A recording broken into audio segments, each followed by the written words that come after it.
Welcome to the Capital News. I'm your host, Alex Karitis. Today is Monday, February 1st, 2021. Thank you so much for joining me. Hope you all enjoyed your weekend. Already through the first month of 2021. Buckle up. I told you if you thought 2020 was crazy and you were so happy to usher in the new year with 2021, I said, well, be careful what you wish for. So we already have a month in the books, which is incredibly hard to believe. So we are again, first day here in February. And the title of today's podcast is Coup of the Day. Military coup, political coup, economic, financial, what are we talking about? Because we have the Myanmar military coup. We have the strikes that took place over the weekend in Russia. We have the protests that took place over the weekend in India. You have a whole bunch of farmers in India concerned with new legislation. So we're going to have a little bit of a discussion on all three of those. I have an article for each one. We'll just sort of skim through them. The main point that I want to get across to everybody is here it comes, and it never left. I told you this was going to happen, and here it is. And most likely, it will get worse.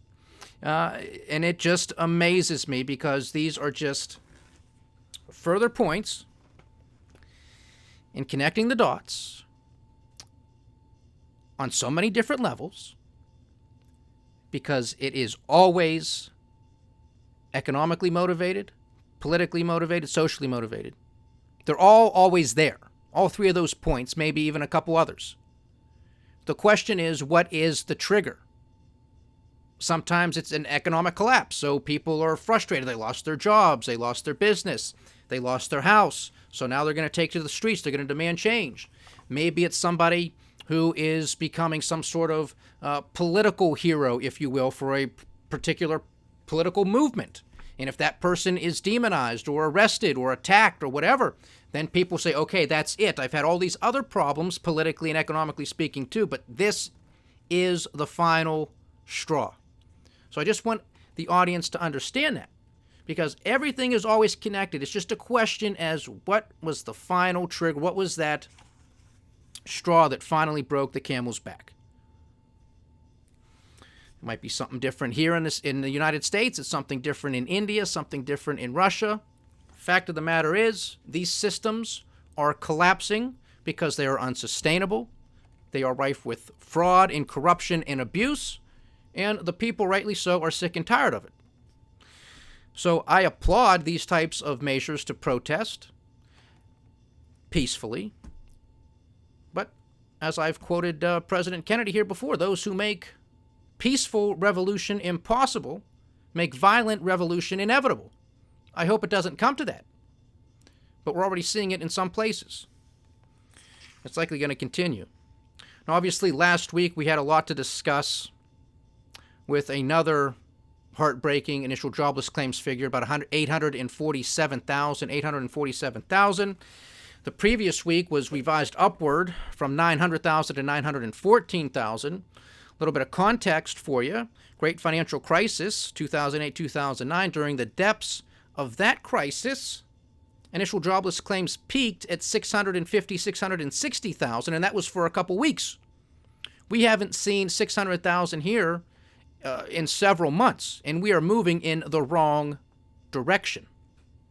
Okay, so I'm just telling you how devastating this has been. These shutdowns, these lockdowns, these restrictions, coupled with all of the quote-unquote free money that Uncle Sam wants to give to everybody, is just screwing up all of the incentives, changing behaviors, ushering in modern monetary theory, which we've discussed here many times before, universal basic income, and there's just not enough production. So all of this money is going to find its way into goods and services, financial assets where it's already been going, and those things are through the roof, record valuations. The risk-reward is quite frightening. It's an era of FOMO, F-O-M-O, fear of missing out. I don't play that game, but a lot of people are. And unfortunately, as we discussed last week, they are going to learn the hard way, which is typically what occurs. This time is not different no matter what you say. And they always say this time is different. That's what they said in 1929 when the shoe shine boys were giving their customers stock tips. That's what they said in the dot-com bust before that happened, when the cabbies, the cab drivers, were giving their riders stock tips. That's what they said in 2007, into the lead up to the great financial crisis. Buy real estate, flip a house, you can't lose. And now everybody and their brother, everybody and their mother, everybody and their sister, everybody and their father is online thinking they're day traders, thinking it's the little guy versus the big guy, thinking they can take down a hedge fund, not understanding the ramifications. Perfectly honest with you, I don't think anybody fully comprehends the ramifications. I'm just knowledgeable enough to know what I don't know and to have some respect for what I don't know. There's a lot of liquidity issues underneath the surface, behind the scenes, that a lot of people just, quite frankly, don't understand. You remember this with the repo madness, the overnight lending market, that fiasco that we witnessed back in September of 2019, if you can believe it already. September of 2019. We had a breakdown in overnight lending, bank to bank. Something was amiss. Scoured the internet, trying to read as much as I can, trying to listen to as many experts on this as I possibly could. Nobody could piece the whole thing together.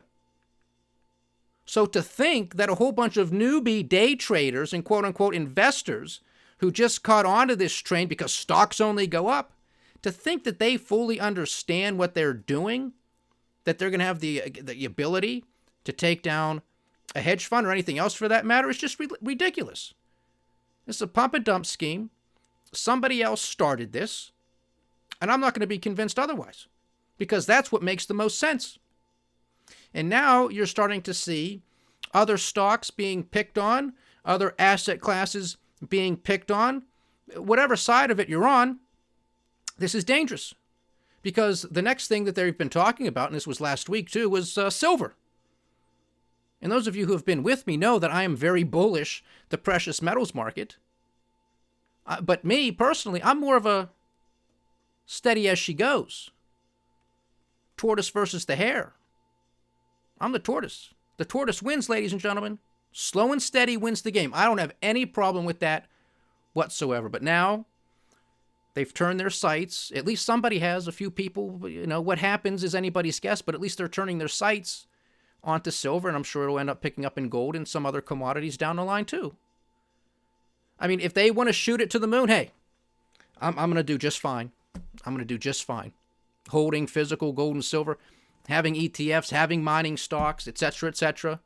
I'm going to do just fine if they skyrocket it to the moon like they did with GameStop. But I mean, that's not what I'm asking for. I just want a market that respects and responds to market fundamentals. That shouldn't be too difficult of an ask. But it evidently is in 2019, in 2020, and continuing through 2021. And it may very well continue onward. But this makes it very, very difficult, too. Because when you see these types of huge spikes to the upside, it's very reasonable to assume that there's going to be a huge drop-off. So now, instead of sort of slow and steady wins the race, you have to time these big spikes. Well, timing the market's near impossible. But obviously you want to sell into strength. So if this does happen, if we do see something within the precious metals market, as we saw with respect to GameStop and Bed Bath & Beyond and AMC and blah, blah, blah, blah, blah, if you're on the right side of it, you can make a lot of money, just like those people did last week if they were on the right side of it. But if you have people buying GameStop at $300, $400 a share, well, they lost their shirt already. And they're probably hoping, beyond hope, that it just goes back to that number, to their purchase price, which at this junction, we'll get to that here momentarily, that's going to be a huge gain in and of itself. Which leads me back to our book, The Cynic's Guide to Investing, because I just want to go through the rules of the cynic. My co-author and I came up with 10 rules of the cynic, okay? I talk about them here every once in a while, but I just wanted to go through this with you because this is very emblematic. This is very timely, considering what we've witnessed last week, and it appears what we're going to continue seeing for the foreseeable future. But rules of the cynic, we have follow the money. Also goes to who benefits. You have identify and understand demographics and prevailing trends, understand the political environment, know how to connect the dots, for God's sake, know a little math, consider the source, know the players, ask why questions, who, what, where, when, why, how, all that stuff, who benefits, why do they benefit, why are they doing this, how's it going to be done, etc., etc. Keep a cool head and invest in what you know. So a lot of people are chasing all of these stocks, right, and cryptos and a whole bunch of other asset classes because fear of missing out. They don't want to be left behind. They don't want to have, their bank account or their trading account lower than their buddies who are posting it on Instagram or Facebook or whatever. I made $1,000 today. I made $2,000 today. All I had to do was buy something. Okay. But do you know what you're doing? Do you think that that's a long-term strategy? Do you think that's really going to end well for you? Do you have any understanding of market and financial history? Probably no, and no. But it feels good. You're making money. Everybody else seems to be making money. What could possibly go wrong? Well, you're probably going to find out in the not-too-distant future. But this is pretty straightforward stuff. Pretty common sense list. Those were 10 items, by the way. Know a little math. Clearly, nobody understands a little bit of math, as we witnessed last week with GameStop. I mean, the valuations. If you buy at $400 a share and it drops to $200, you lost 50%. That's a big hit. That means you need that stock to go back up 100% just to break even. It had no business being at $400 a share to begin with. It has no business being at $200. And now you're hoping, beyond hope, that it goes back up to $400 just to break even. That's what happens. And what concerns me, too, further, and we've discussed this as well, but Jim Chanos, a legendary short seller, hedge fund manager, who I've mentioned here before, has noted that this era is likely going to be called the golden age of fraud. And the fraud cycle, as he notes, because he's also a student of financial history and a professor of financial history, he teaches his students that the fraud cycle follows the business cycle, the financial cycle, in which, of course, we are in the midst of. So when the tide goes out, as Warren Buffett says, we're going to see who's been swimming naked. And there is going to be a ton of corporations who are swimming naked. Zombie corporations, the fraud, from who knows what standpoint. It could be manufacturing, it could be, shoddy goods, it could be accounting, all of them, all of the above. So we are far from out of the woods. And the printing press can only buy us so much time. There is no free lunch. And this is why you have central bankers panicking. Central governments have to do more, they say. All the central bankers come, we've done what we can do. Yes, we're going to continue to do more, but you governments have to step up to the plate as if they haven't done enough already. The game is over. You can print euros, you can print yen, you can print US dollars. You can't print jobs, you can't print common sense, you can't print solvency, you can't print a solid business plan. And we're all going to find that out the hard way, unfortunately. They just made this thing that much worse. I was against bailouts from the beginning, as everybody knows. This is why. Because there's no free lunch, and free was never so expensive. But we have some market performance here. We have the dollar index trading at 90.97. It did have a 91 handle, so that's going to be something to monitor here pretty closely because we've had a big dollar short position on too. So who knows if the Reddit bandits are going to go after the dollar next. I mean, if they start getting into the currency markets, watch out. We have Bitcoin trading at $34,000 per coin. There has been some weakness against some of the other major currency pairs with the dollar strengthening against them, with the euro down to $1.20. On the index front, this was a big rally today. Across the board on Wall Street, all of the major averages up. Basically, last week was a big sell-off in the markets, the worst week since October of last year. So to see a little bit of somewhat of a relief rally is not a surprise. Overnight futures trading, we have Dow Jones up 0.4%. Same for the S&P 500. The NASDAQ 100 is currently up 0.6%. Cash trade in Japan is also up 0.9%. of 1%. Sea of green across the pond in Europe, about 1% across the board. And the Australian cash trade ended up 1.5% in the green. On the share price front, Apple gained 1.6%, Tesla gained 5.8%, putting on 46 points, trading at $839 per share. Microsoft gained 3.3%, Amazon gained 4.2%, and Facebook, to round it out, put on a gain of 1.4%. So you can see where a lot of those gains were in the tech sector, in the NASDAQ. WTI is trading at $54.08. We have not been here since last February. Same with Brent, $56.85 per barrel. Natural gas, $2.85, a strong rebound today off the back of cold weather here in the U.S. and some big snowstorms coming. Gold is at $1,853 an ounce, a decent day, but not as good as silver, putting on several percentage point gain. Silver is currently trading at $28.25 an ounce. It's currently down 2.5%. It did touch $30 an ounce very briefly in today's trading. Again, this is on the back of the Reddit army, whatever you want to call these people, talking about silver, and that was going to be the next short squeeze. I mean, you had some people saying it's at $25, so we're going to push it to $1,000. I mean, I'll be happy. I don't know if I'll keep doing these podcasts, or at least not every day, but I mean, they want to push it to $1,000 and be my guest. The sooner the better. Go ahead and do it. But ideally, that's not, I want it to go to 1,000, but I want it to be based off of fundamentals, not because everybody's just piling in because they think they're trying to do harm to somebody, when at the end of the day, it's just probably going to end up wiping most of the little guys out to begin with. Because if you know what hits the fan, it's not the little guy that gets bailed out. It'll be the big hedge funds, potentially, most definitely the banks, and any of the other major brokerages out there, which is another interesting topic, too. Because last week we had a lot of brokerage houses halting trading or restricting trading. And of course, the question comes out, and the conspiracy is put forward, that Robinhood, one of these new platforms, zero commissions, which most of them are now zero commissions. You have to understand how Robinhood works. Typically, they would charge commissions. That's how they would make their money. When you buy, you sell, you're paying a commission. That's not how Robinhood works. That's not how these other brokerages are now working.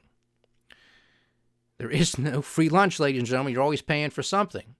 So what these companies now do is they sell their order flows to other companies, other institutional investors, hedge funds, what have you, and that's how these companies make their money. So they said, well, if Robinhood shut down trading, they restricted trading on GameStop and some of these other big stocks here, that must be because their clients, their customers who are buying this data are hedge funds, and they are. So it fits a very convenient narrative that that's why they shut down. But then you also have to take into consideration the liquidity issues. There's a liquidity problem. There's regulatory issues. That's what a lot of people don't fully comprehend.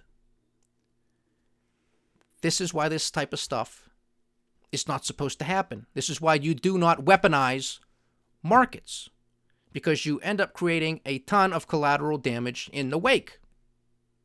It is just not good. Oh boy, I'm at a loss of words with this stuff. It's just, it's absolutely crazy. It's insane. And Uncle Sam's 10-year junk note is yielding 1.08%. Getting to GameStop today, down 100 points, a loss of about 31%, trading at $225 a share. So there you have it. I mean, last week, let's see here, on Thursday, looks like it traded at $468 a share, actually hitting perhaps $483 a share. So somebody bought at that price, or very close to it. I mean, that's how it works. The marginal investor, the one extra person who comes in and says, yes, I am willing to pay X. Well, they got it. They got it. How many people bought at $300 a share? And onward up to $483, $460 something. Now you're at $225. This is our prime example right here. That's a decline of 50%. You need this thing to double from where it is just to break even if that's where you got in, because you were afraid of missing out. Well, great job. And that's most likely the little guy. because they don't know any better. For God's sakes, know a little math. They don't understand. And even if they do, they don't care because fear of missing out. I can't be left out of this. I got to get GameStop. I got to get some of these shares. I don't care what the price is. Everybody's saying to hold the line. That's what they're saying on Reddit and Twitter and all these other social media posts. Hold the line. You know who's saying hold the line? The people who want to get out. They don't have your vested interest at heart. They want to take the profits. They want to convince you, hold the line. Whatever happens, hold the line. Don't sell. Don't sell. Crush these bastards, these hedge fund managers. Crush them. Hold the line. Meanwhile, I'm sure they're selling to capitalize on the profits. This is the golden era of fraud. Jim Chanos hit it right on the head. This is what this is now. And we're going to see more and more of this through social media, tweets, and statements, and comments from some very quote-unquote influential people. It's extremely dangerous. This is the same thing in our politics. We don't know who this is, who's behind all of this. It could have been another hedge fund. Could have been a very wealthy individual. Could have been a foreign country attempting to do damage to our financial system. We don't know who's posting this stuff. We had this conversation many times with respect to the election last year. Social media, once you see it, it's just confirmation bias. You want to continue to keep seeing it. You want to continue to believe whatever is being put in front of you. Stocks are only going to go up. I can only make money. Who wants to hear they can lose? Nobody. Nobody wants to hear that they can lose, even though that's most likely going to be the case for most people, unfortunately. And there's no doubt a lot of people, and quote-unquote little guys, made a ton of money on GameStop if they were on the right side of the trade at the right time, and they sold into strength and actually took profits, because otherwise it's just on paper. You have to book the profit to get out. And the other thing, of course, that concerns me, and I mentioned this many times last week, is the fact that you have Republicans and Democrats joining together very quickly to want to have hearings on what took place. Now, they don't say a word about the trillions being printed at the Federal Reserve. They say nothing about their own deeds of picking winners and losers. No. But when you have this type of thing occur, now you got to come in, which makes me scratch my head and say this was some sort of planned event, that they probably have some sort of bill collecting dust in somebody's desk that they're just waiting for this opportunity to pull it out and use against us. Because the other thing that concerns me that Congress might put on us is a financial transaction tax. We've been hearing this from AOC, Senator Elizabeth Warren, Senator Bernie Sanders for quite a while. And now with so many online brokers not charging commission anymore, well, doesn't that seem like just a really smooth opportunity for the government to come in and say, hey, you had E-Trade. You used to pay $8.99 a trade. You had Fidelity. You used to pay $8.99 per trade to buy and to sell. So now it's free. I'm only going to charge it, the government, I'm only going to charge it maybe $1.50. You're still ahead of the game, right? This will be their justification. Then they'll obviously eat into it more because it's never enough. It's never enough. And who knows what other types of regulations or laws they'll attempt to pass. Because they'll say, well, the little people don't know what they're doing. They're being picked on by the bigs, that they need protected, that you need protected from yourself, and they're just going to make it that much worse. That's what concerns me. Nothing happens in a vacuum. This isn't static. This is a dynamic, fluid, moving situation. But nobody wants to stop and think. Keep a cool head, remember? Keep a cool head. I know I might get animated here, but that's to keep your attention. Believe me, I'm as cool as a cucumber. I stay in my lane. I know what I'm good at, and that's where I stay. Some people are excellent day traders. Some people are excellent swing traders. Some people are excellent long-term investors. You have to know which lane you belong in and stay there. And then you have to know what you're good at. You understand tech. You understand financials. You understand energy, commodities, food, energy, anything.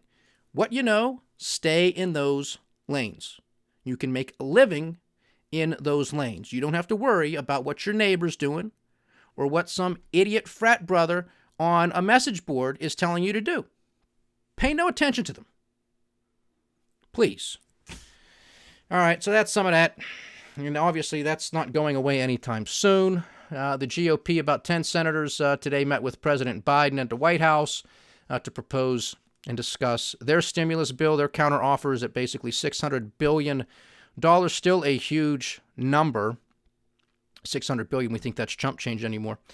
$600 billion, that is obviously a lot lower than what the Biden administration was pushing, about $1.9 trillion. So there's going to be a lot of pushback on this.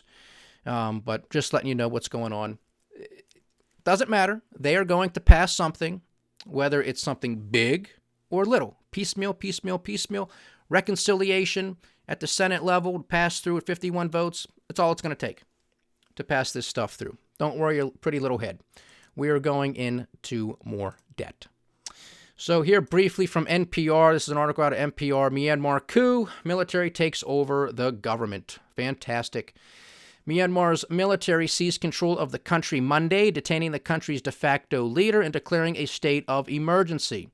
The military has claimed election fraud in the November vote in which many members of its party lost. Oh, doesn't that sound familiar? Could never happen here in the United States of America. The coup ousted the elected president, Suu Kyi, excuse my pronunciation, and other members of her National League for Democracy party as the parliament was poised to convene and form a new government. Instead, Myanmar's military announced it was taking over the country's government. The parliament session had originally been scheduled for Monday, but it was recently postponed for one day because of rumors of a coup attempt. Unbelievable. And this is going to be in a state of emergency, at least as it stands now, for 1 year.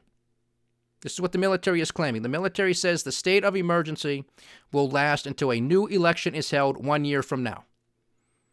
In the meantime, it's a military coup. The military is in charge.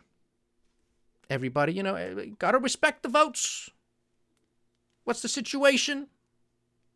And I just really want to warn the audience, please do not go down the path of left and right politics here in this country, of blaming Donald Trump for this, leaving this to Joe Biden. And please don't blame Joe Biden either. These people have their issues. They have their own internal conflicts. It's their problem. Okay? Please don't blame this on Trump. Please don't blame this on Biden. Now, what the president does now, that's fair game. That remains to be seen. We'll see what happens there. This is out of ABC News, out of their Des Moines, Iowa branch here. We have images of thousands of farmers streaming into India's capital on tractors and carrying banners to decry potentially devastating changes in agricultural policy. Can seem a world away, but the protests in New Delhi raise issues that resonate in the United States and have led to dramatic change in rural America. Indian farmers have left their homes to march through New Delhi in a desperate effort to force the repeal of laws they believe would end guaranteed pricing and force them to sell to powerful corporations rather than government-run markets. Despite decades of economic growth, up to half of India's population relies on growing crops on small parcels of land, typically less than 3 acres. And farmers worry that without guaranteed prices, they will be forced to sell their land and lose their livelihoods. The dispute raises questions not only about agriculture, but about dwindling populations in rural India where small communities are already struggling to survive. An issue mirrored here in the United States.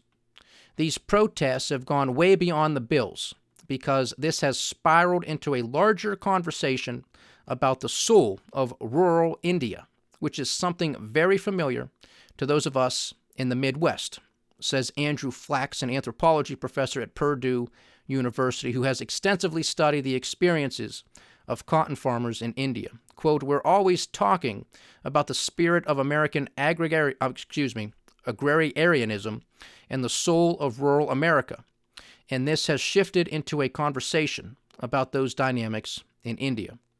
So there's another one for you. Not going away anytime soon.